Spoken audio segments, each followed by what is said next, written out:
Well, what the Ukrainian secret services say is that in order to really foil this plot and catch not only the person who was assigned to execute it, but the people who ordered it and who organised it, they needed to pretend that it had been a success. Their idea is that if the people who ordered the assassination of Arkady Babchenko really believed that it had gone ahead successfully, then they would, I presume, pay the money, and that would enable the Ukrainian authorities to have what they describe as incontrovertible proof of who was behind it. They believe that it was the Russian secret services who was behind it. So the person that they've arrested is the person they call the organizer, which is the Ukrainian intermediary between the Russian secret services and the person who actually carried out the assassination attempt, who was somebody who had been recruited, in fact, by the Ukrainian secret services. Perhaps this is already getting a little bit complicated. In any case, it's an extraordinary plot that one normally expects to find in fiction. And I think the problem in Kiev this morning is that quite a lot of people who don't have a huge amount of trust in the Ukrainian secret services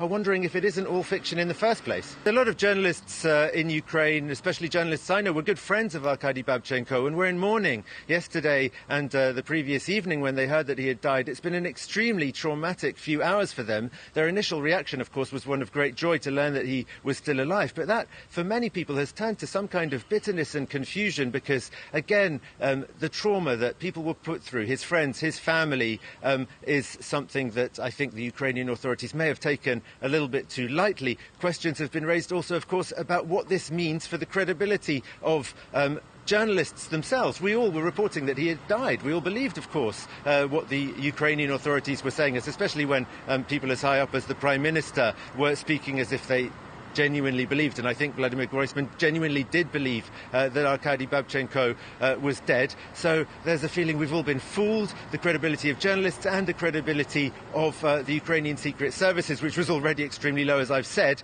has been severely undermined. I think the only way that they can bring this back is if the proofs that they come out with clearly are extremely convincing, and if it's extremely clear that they could not have obtained those proofs without carrying out this extraordinary course of action.